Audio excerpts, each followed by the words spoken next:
niyo tugwaye tuguma dupambana. Ego kubw'ivyo rero kwino saha na kano kanya nayinje ngo tuganire kucerekeye kumenya ururimi, kubivuga no kumenya ico bagutumye. Ivyo bimwe bimwe twarabwiye turavyiga, gutahura ico bagutumye, gusubiza iyo bakubajije. Ivyo ni ibintu vyoroshe guys. Hama abantu bashasha muriko muraza muba mukeneye ubufasha bw'umuntu abavugira, ndi hano mu sister wanyu, murashobora kubabwira ati je ndafise sister ari ngaha, reka ndabaha inimero ziwe mumuvugishe, ndanje ndabashiriraho inimero canke munyandikire muri commentaire.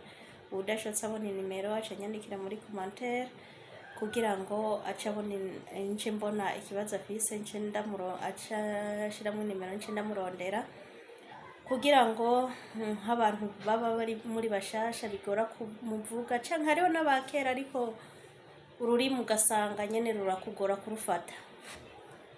Ndahari umusista wanyu cumubwira ati je ndafise sister ari ngaha, reka ndabaha inimero ziwe mu telefone, hanyuma muyage nawe ahama cambarira. Biroroshe natwe tugishika hariho ababidufashamwe mu buryo nk'ubwo. Rero nanje numvise ndazi yuko hariho abandi bantu bakibikeneye, bakiri bashasha, ururimi rubagora kurufata. Ndahari ku bwanyu kabisa, uzonyitura nta mahera bisaba, nta mahera ndabaka, no gufashanya. Hatwese turi mu rugendo rwo kurondera ubuzima. Rero nk'abantu turi mu rugendo rwo kurondera ubuzima, ni muze twunga ubumwe mu kuvugana, mu kuyaga, mu kubwizanya ukuri. Ego hama rero nivyo incamake yanje yariyo. Uno musi rero twavuze yuko tuzoca tuja mu bintu vy'ivyombo, kubimenya amazina no mu kubimenya amazina mu Carabu.